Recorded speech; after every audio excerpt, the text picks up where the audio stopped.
This week at NASA.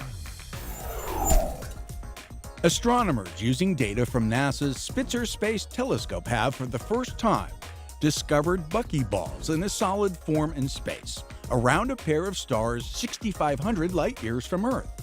Until now, the microscopic carbon spheres had been found only in gas form. Named for the resemblance to the geodesic domes drawn by late architect Buckminster Fuller, buckyballs are made up of 60 carbon molecules arranged into a hollow sphere, like a soccer ball.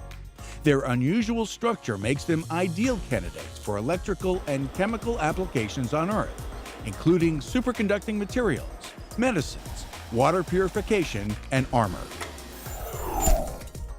NASA Administrator Charles Bolden joined his counterparts from Europe, Japan, Russia, and host Canada for the annual International Space Station Heads of Agencies meeting held this year in Quebec City. Among topics discussed were the scientific, technological, and social benefits of their collaboration, the promise of continued scientific research aboard the ISS, and the further advancement of human exploration of space. NASA's top leaders continued with their field center visits after rollout of the president's proposed 2013 budget. Bolden met with employees at the Glenn Research Center in Cleveland, the Ames Research Center in Northern California, and the Dryden Flight Research Center in Southern California, at each stop touting how NASA's budget request supports an ambitious program to reach farther into the solar system than ever before. At the Michoud Assembly Facility in New Orleans, Deputy Administrator Lori Garver spoke about that site's important work on NASA projects, such as the Orion Multipurpose Crew Vehicle and the new Space Launch System. This is a very successful multi-use facility where we are working to get the taxpayers' costs down and to be able to fully utilize the unique workforce and infrastructure that is available here. The 50th anniversary celebration of John Glenn's historic Friendship 7 flight continued in Cleveland. The Glenn Research Center co-hosted several events at Cleveland State University to commemorate the first orbital spaceflight by an American half a century ago. Every bit of progress ever made by human beings has been because somebody was curious about what was up there. Not just me, but I mean in every field, not up there, but in medicine and in fabric and in steel and in just 100 different areas. Somebody has to be curious about how you can do things differently or new and better. NASA fits that role exactly. Once known as the Lewis Research Center, its name was changed in 1999 to honor the Mercury 7 astronaut, who later spent 4 terms in the U.S. Senate, representing his home state of Ohio. Advanced development of the Space Launch System was the focus of an Industry and Academia Day hosted by the Marshall Space Flight Center.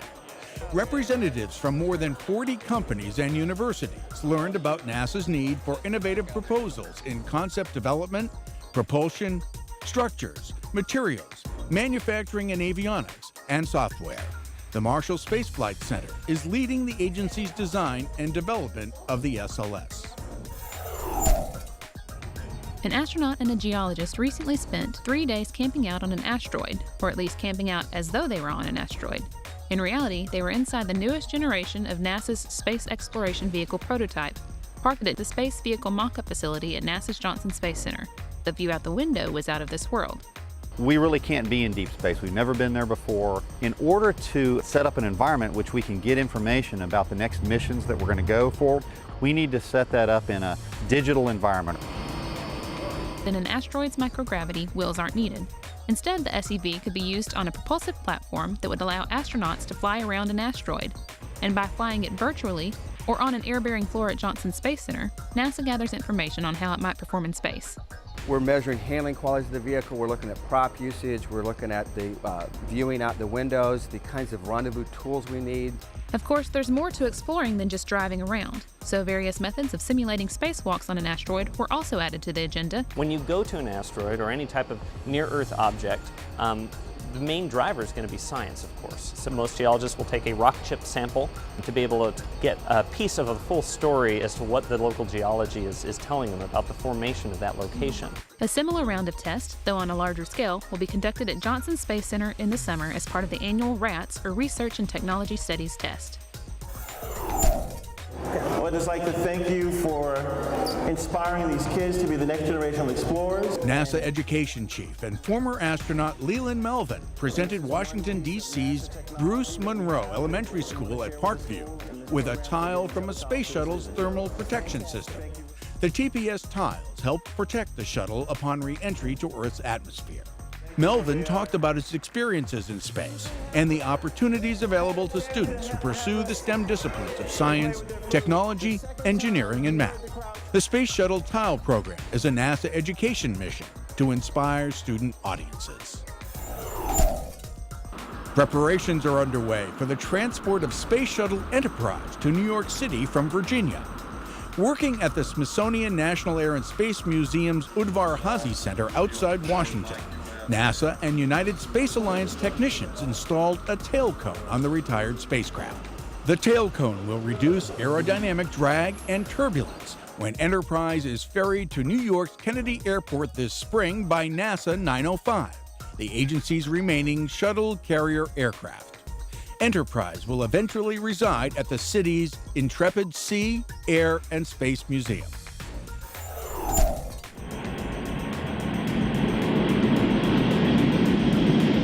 NASA 911, the other modified Boeing 747 capable of piggybacking a space shuttle, has flown its final flight.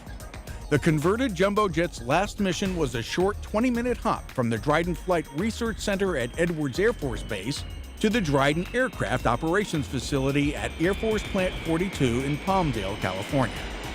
Built in 1973, the big jetliner was flown in commercial airline service by Japan Airlines before NASA obtained it in 1989.